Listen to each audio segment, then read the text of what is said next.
Hey, welcome everybody to the Lone Wolf Show. And I got a really good guest this morning coming all the way from Belgium. Man, what's going on? Manny the Bard in the house. Peace. Thanks for having me. It's evening over here. You can see it probably at the back. And I got some lighting on me like a holy man.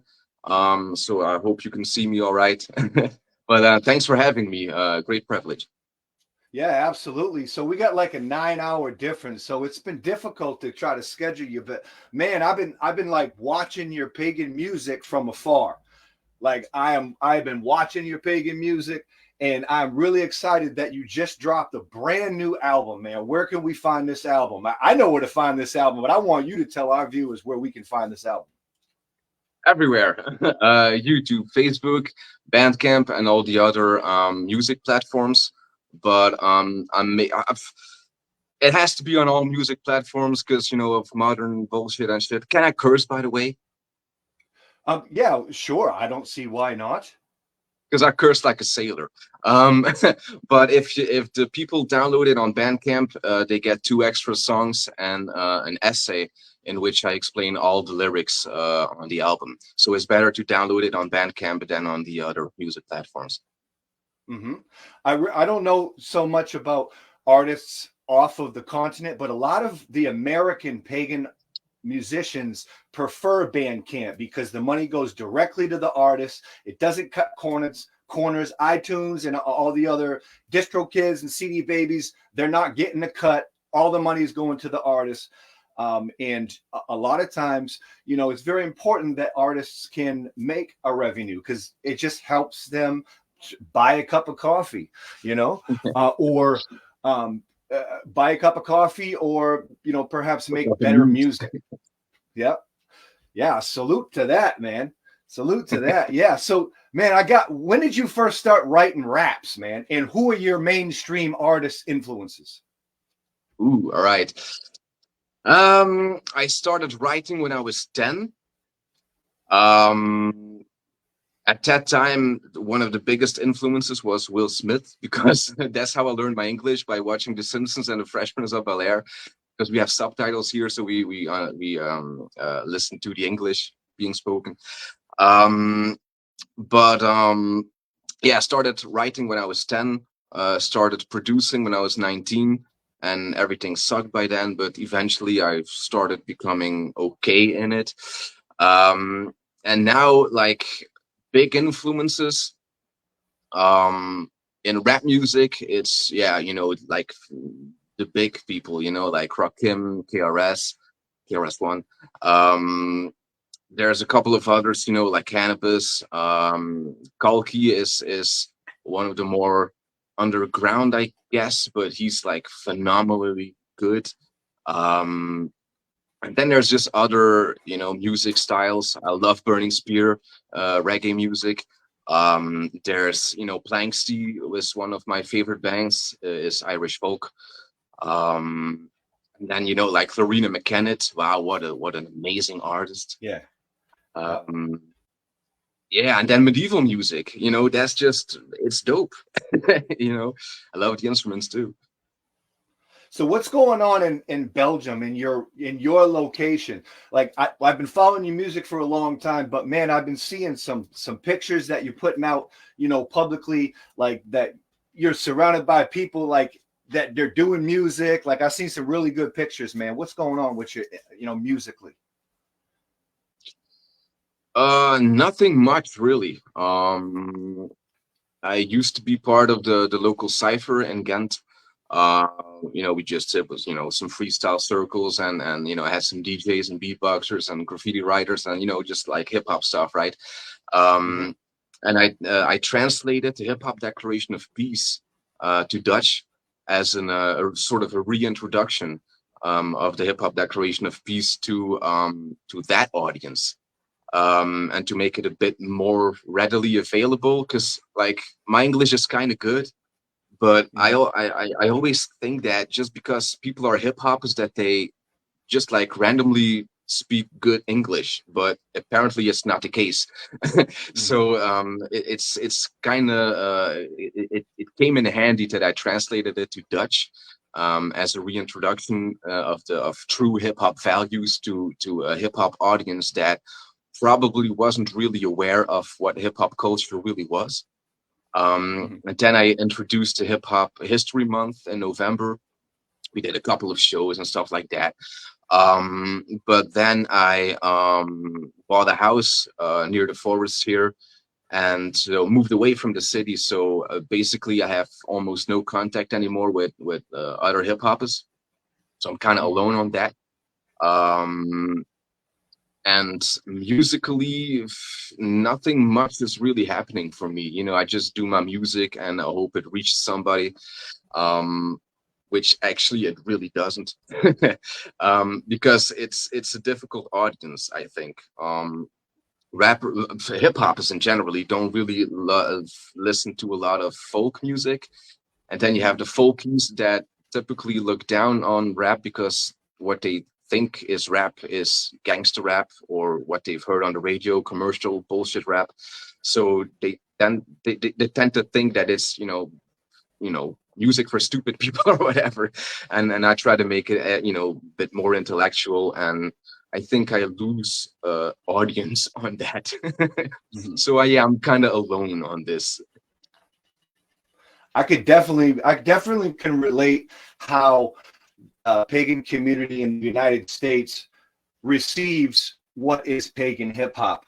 And as a pagan hip hop artist myself, and when I was working with Club the Pagan Rapper here, another pagan rapper in the United States, we came to the conclusion that pagan hip hop will always be positive and it will always be against the norm of mainstream hip hop, where we're not going to, where our message isn't really like the bitches and the clothes and the cars and the whole persona, the negative aspects of the art of the hip hop culture. And when you start talking about you was in a cipher and there was graffiti artists and all that, I mean, did they have like break dances and all that? Because the culture of hip hop in America has changed like big time, and it's really interesting to see how all of that culture has caught fire worldwide. You know, where hip hop, came right out. I think it was like the Bronx, man, or like Yeah, Brooklyn or something. South Bronx, Sedgwick Avenue. Yeah, um see true hip hop, man. The Avenue and all, man. That's what's up. Cheers to that, man. oh, word up, word up. I used to want to be a hip hop historian, but then I kind of gave up on hip hop because they will always proclaim peace and love, but eventually they just want to be hard and shit. And it doesn't really resonate with me. But I had the luck, if that's the correct English terminology, but I had the luck of being part of a cipher that was kind of green. Like another dude was like also into shamanism, and he also rapped. A lot of people were like either like new age or hippies or something that was close to it. So we the conversations on um I guess preservation of land and stuff like that were existent there, but um also they're probably not really in existence in a lot of other ciphers. So I had that luck. And also Ghent being a socialist city, uh it sort of like had the right audience.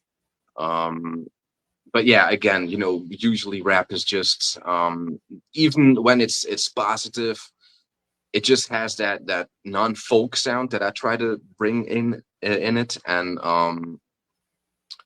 that just doesn't really resonate with people. I think, I don't know. Personally, I feel like hip hop is a lot of drums, you know, and I feel like drums is like, what I've learned in my own path is drums is the heartbeat of what music is, right? So drums is the heartbeat of paganism, right?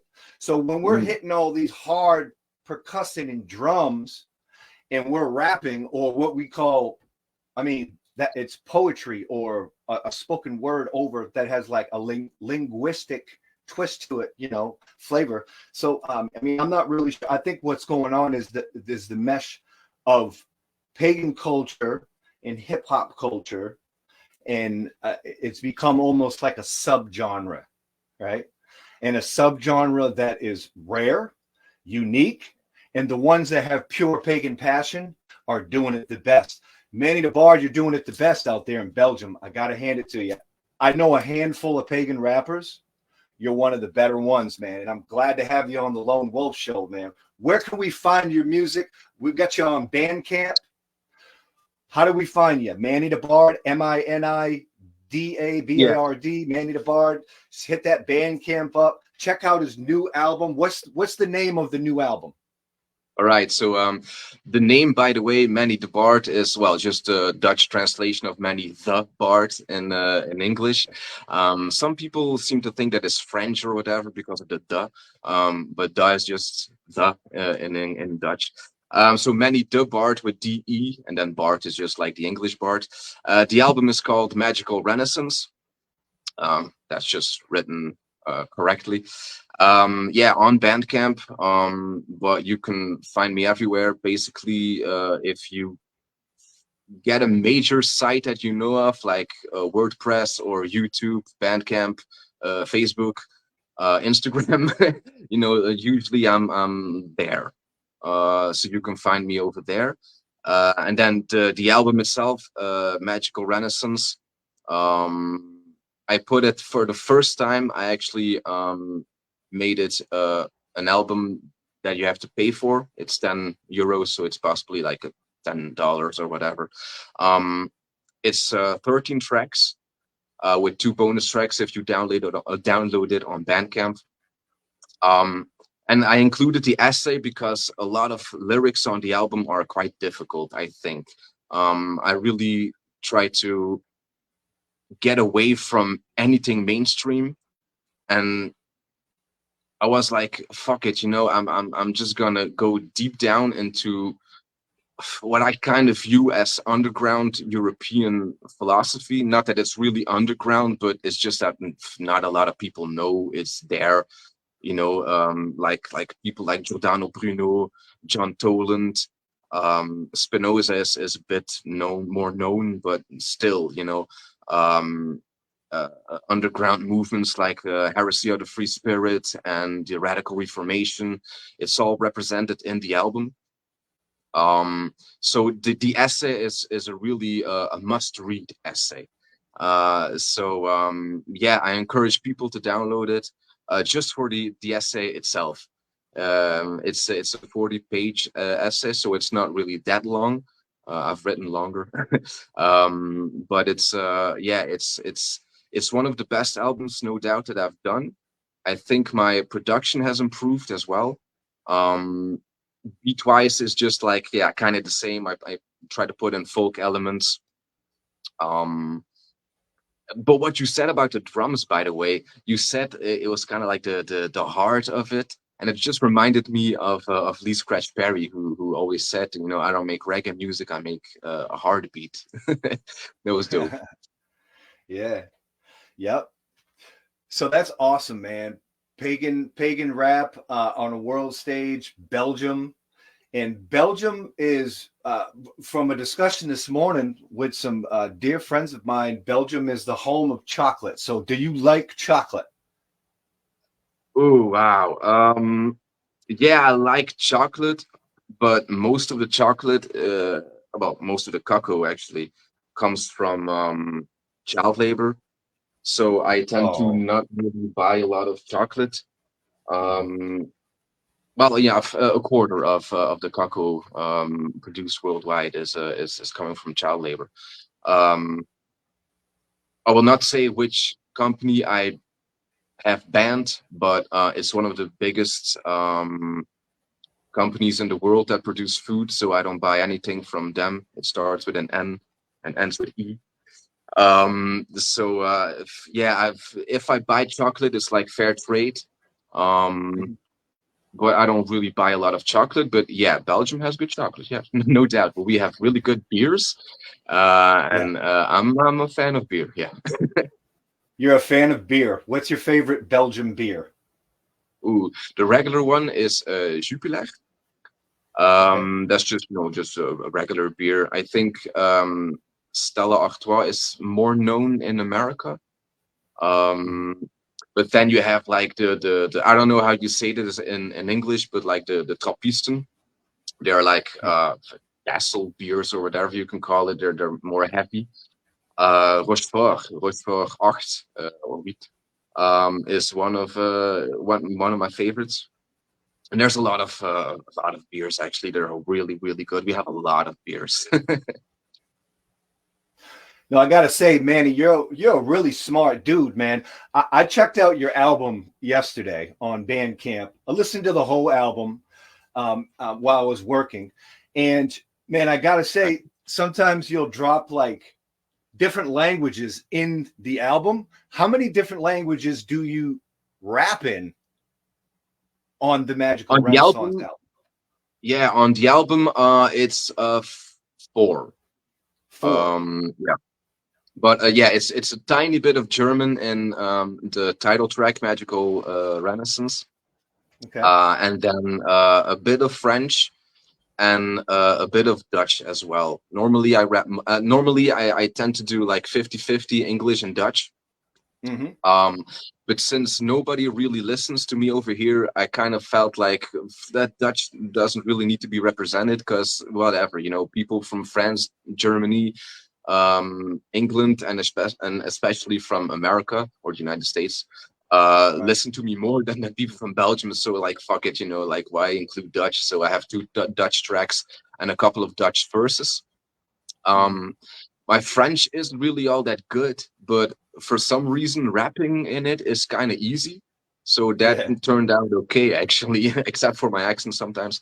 Um, and then German, I understand a bit of German, but speaking it is more difficult, and rapping in it was really difficult. So I pulled it off, I think, but it'll probably stay with short verses in the future as well. Man, that very well could be why the French have such good poetry. That's just really It's interesting, man. easy. That's really Everything cool. ends with E. Allez, E. Right. Right. So that's really awesome, man. So you're rapping in four different languages. I mean, as an American, like I know English and I know some Spanish. You know what I mean? Because that's kind of the culture here. And sometimes I'll say a couple Spanish things, in the raps that I write. But man, I just gotta, man, you're rapping in four different tongues. Like that's got to be a special kind of mind. How did you learn all these languages? Is it common for somebody in Belgium to know four languages? Yeah. It is. Belgium is divided into like three language parts.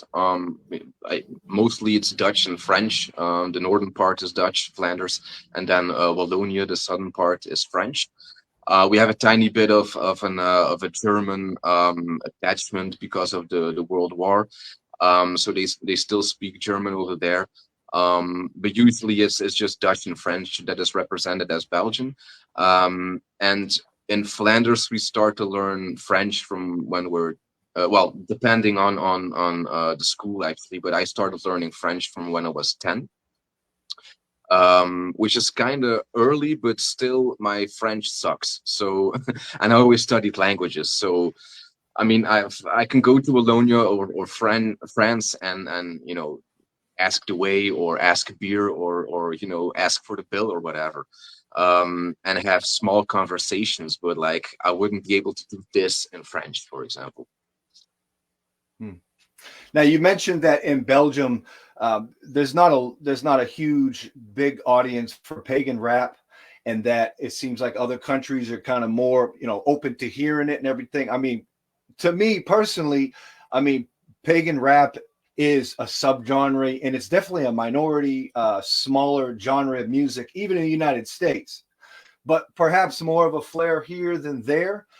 At the same time, like I just think it's amazing, and which leads me to my next question. your influence with the writing that you're doing is coming from a spiritual side of you personally. What spiritual tradition are you involved in, or do you have one at all? Yeah. Um, I started feeling weird and thinking about life when I was 6. So I kind of got into mysticism from a very early age. And then when I was growing up, I studied a bit of witchcraft and Satanism. And then eventually I just started looking like, no, I have to have one path, one way that I can focus on and learn. And the thing that came to mind that really resonated with me was like Native American stuff. And I'm like, why would I study Native American stuff? I'm from Europe, that's just weird. So what tradition that is like in can be compared to Native American stuff was closer to home, and that's just Celtic stuff. I mean, Belgium is named after the collection of Celtic tribes that used to live here, and we might have even spoken our own language, but we don't know that. That's a hypothesis. But so yeah, the Celts were here. This is Celtic territory basically before we got taken over by the Franks and the Germanic people, and spiritually taken over by Christianity, by the invasion of Christianity, like I always put it.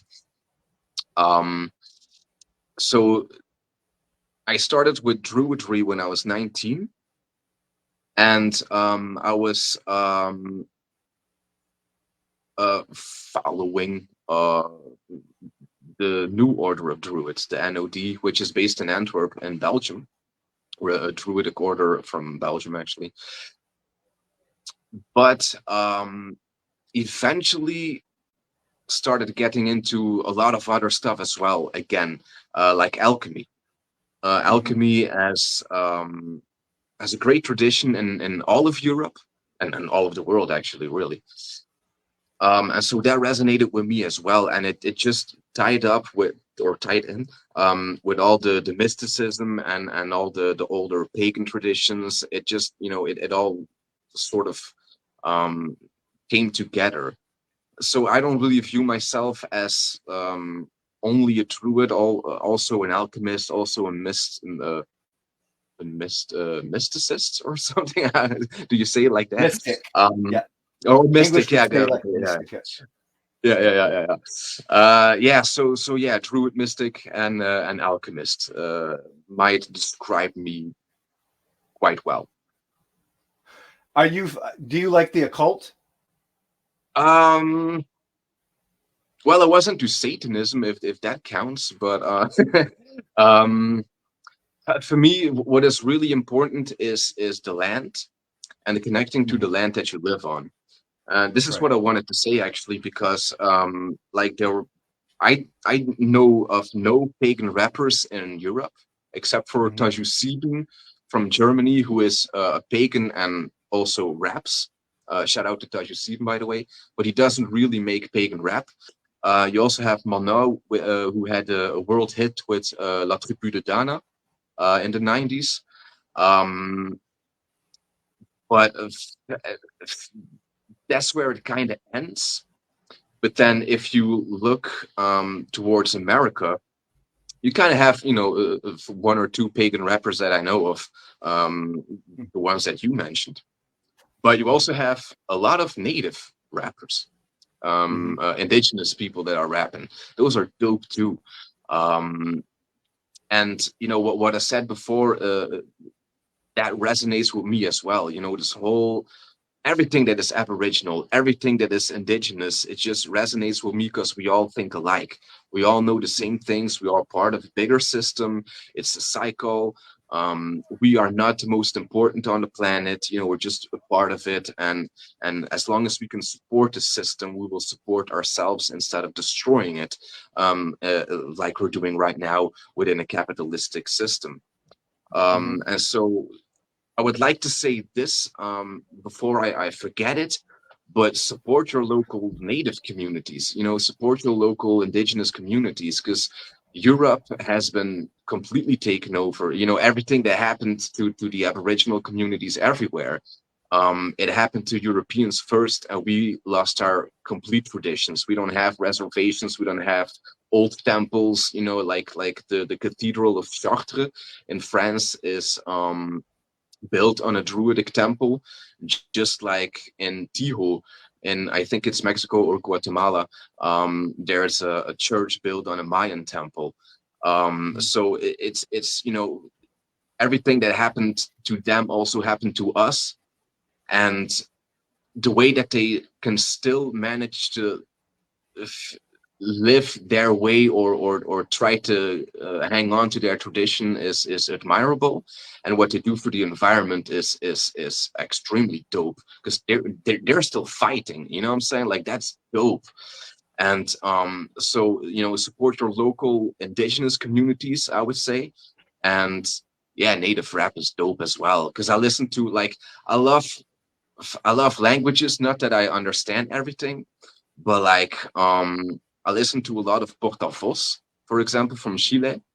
And there's like a lot of dope stuff like Subverso, Los Nin, and then you have the American rappers that rap in English.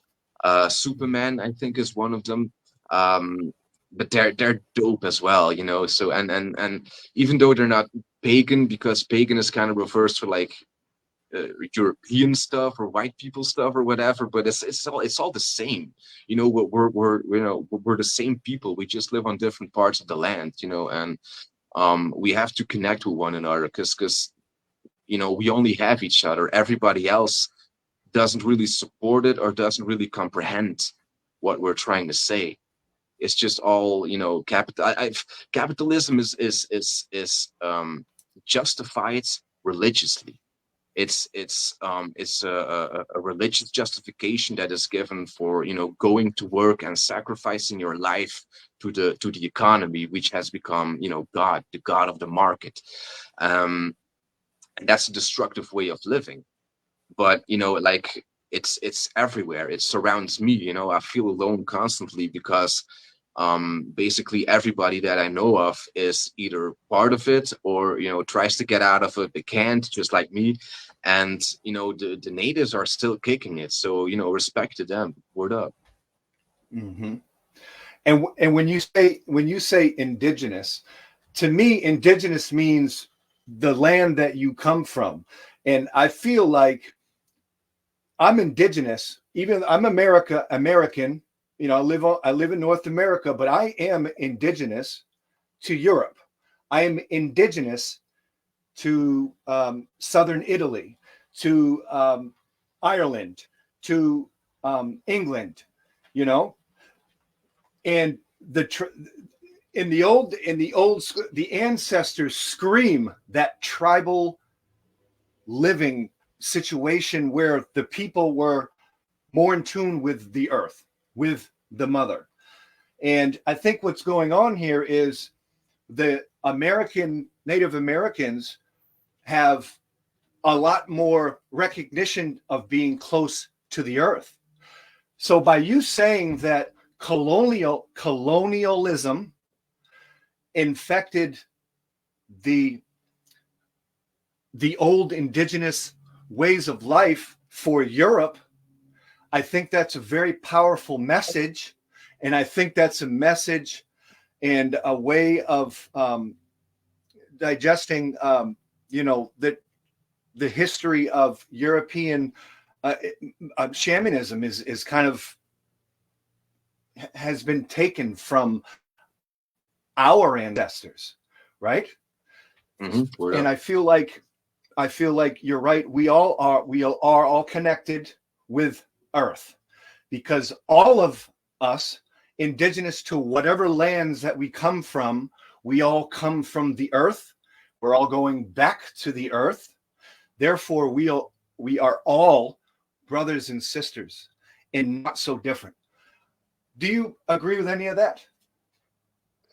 um I get the love that you're trying to say, Okay. And I'm probably not gonna be quite popular if I say this, but I'll say it anyway. um, I not really agree with it.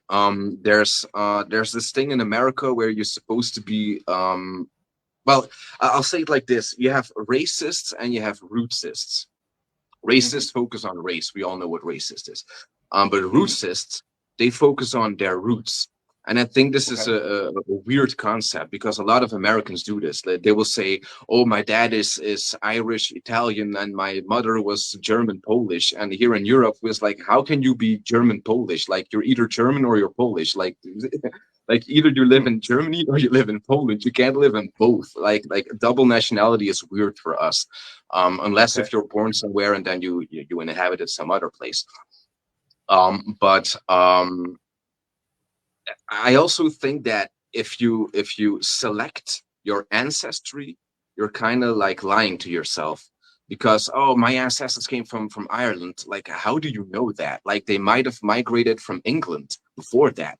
Like I'm a Belgian, but my great granddad or whatever migrated from Germany, but I don't call myself a German because I'm not from Germany, so why would I call myself a German?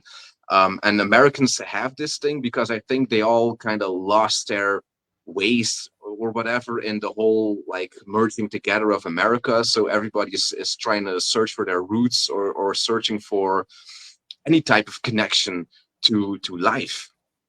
Um, but yeah, no Europeans think that Americans are Europeans. Okay. You're all Americans, and Right. that's where it kind of ends. And the whole thing of tracing your ancestry to where you want them to be, like Ireland is like, oh, we're all Irish. Yeah, Mm-hmm. Ireland is cool. I get it, but like inherently, we all come from Africa. So why don't you call yourself an African then?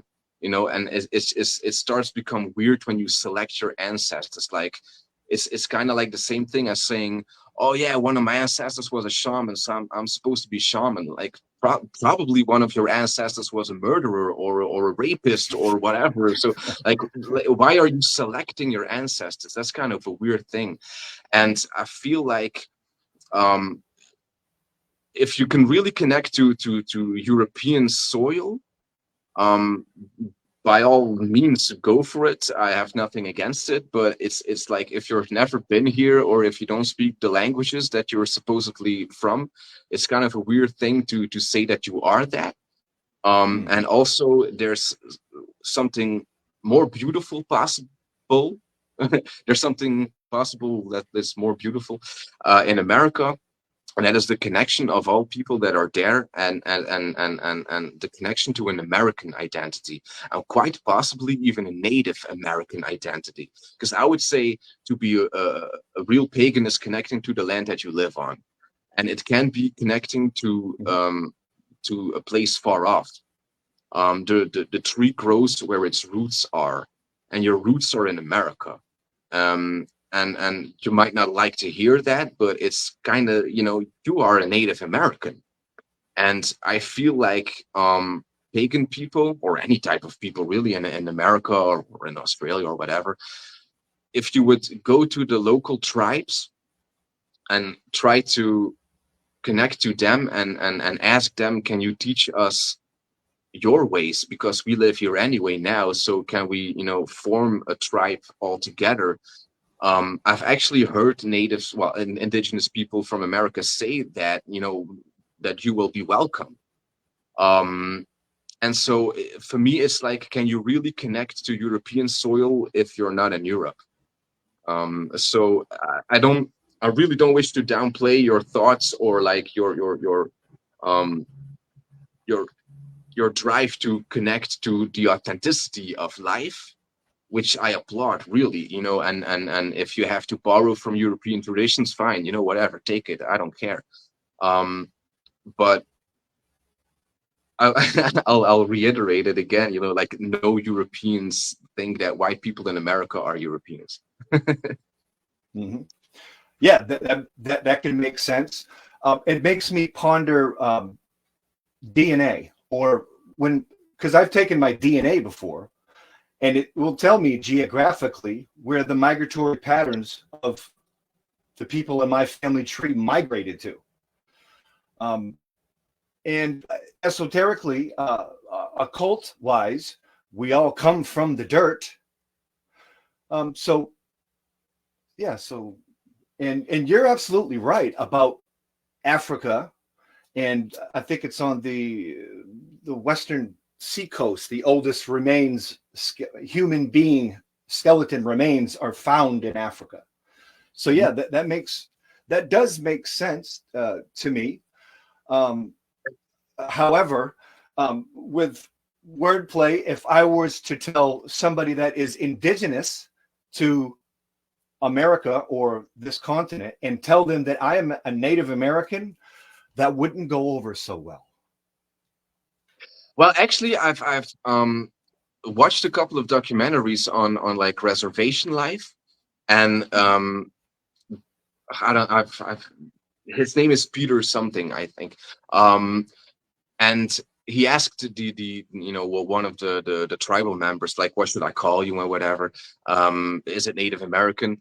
And and his response was, no, you're Native American, I'm just indigenous. But oh man, what did I want to say? Oh yeah, the Australians have this thing about song lines, right? Or in the Dreamtime, and you can, there's this song um that is, well, it's a song, but you can trace literally the steps of what they've done. And oh, turn right at the big rock or whatever. But if you trace the song, the rock is really there. So they basically have their migratory lines as songs. And I think because we all live in an international world now, and some people will have migratory pasts, and there's nothing wrong with that, and you can include that in your spiritual practice. So you can basically have like the two, like, oh yeah, we came from Italy and this or that, and you can turn it into song or turn it into some spiritual thing. But also connects to the land that you're at right now. Like Rakim once said, it's not where you're from, it's where you're at. And I think, and he got a lot of heat for that for some reason. But I think that's the truth, yeah.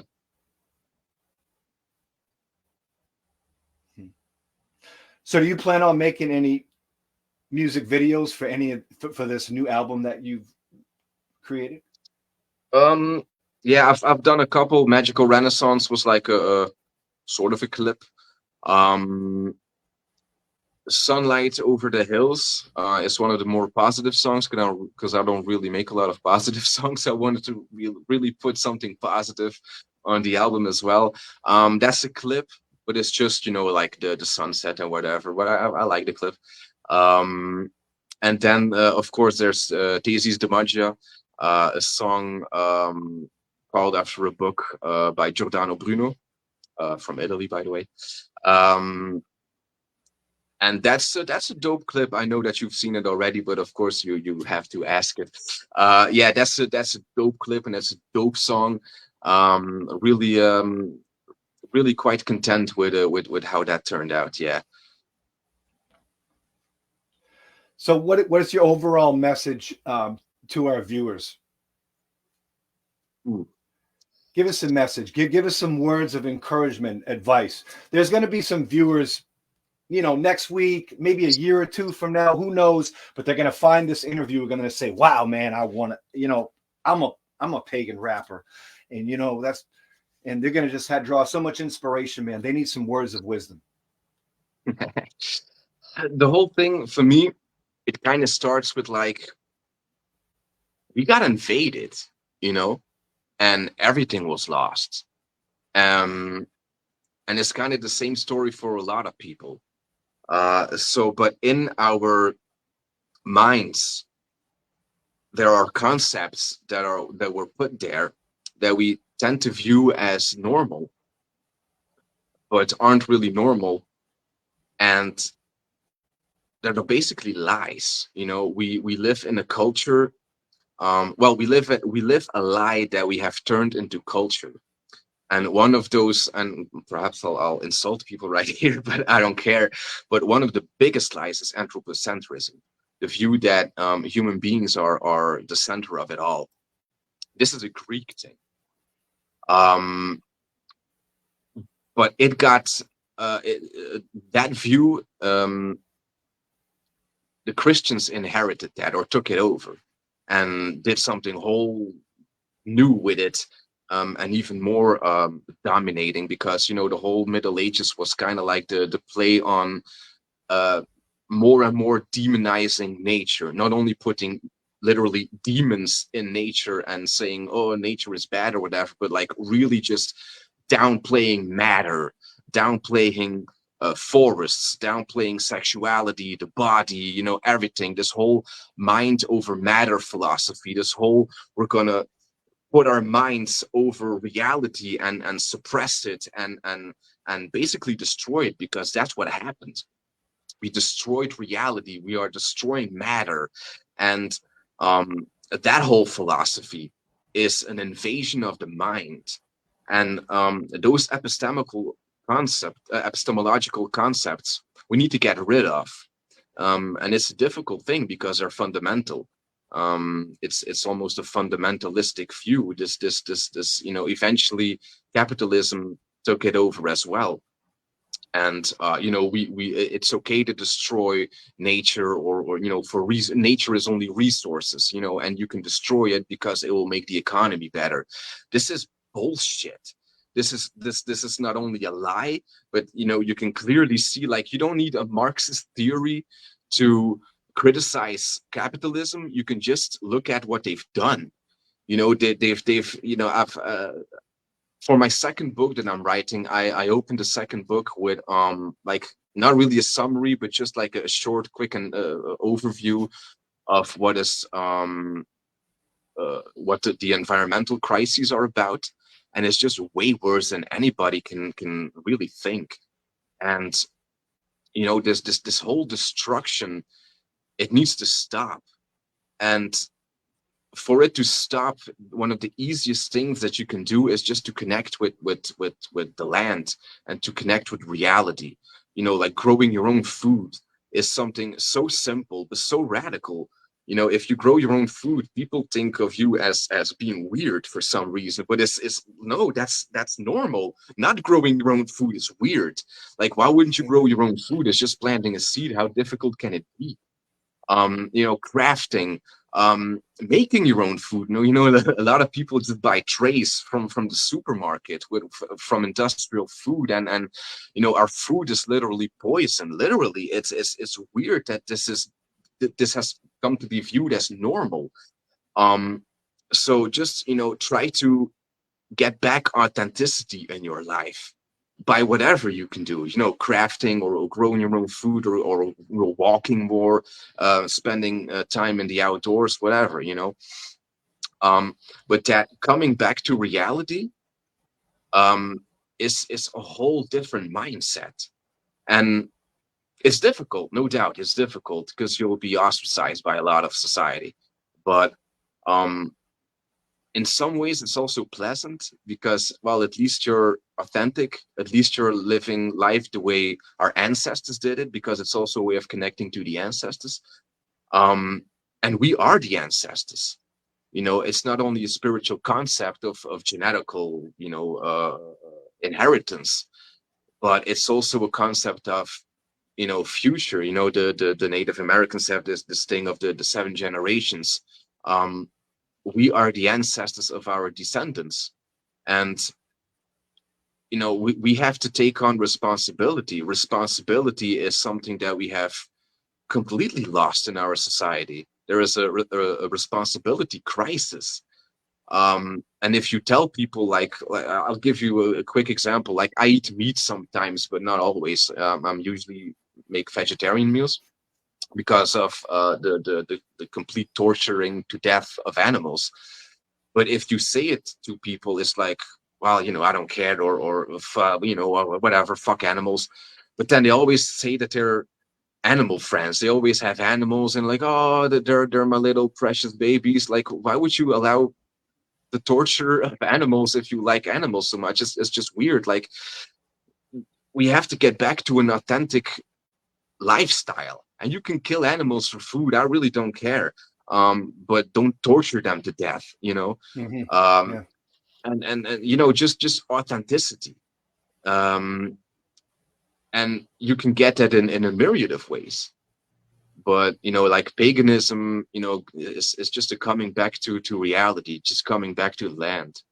Um, and that that's real life instead of the fakeness that we are living. And I don't like fake.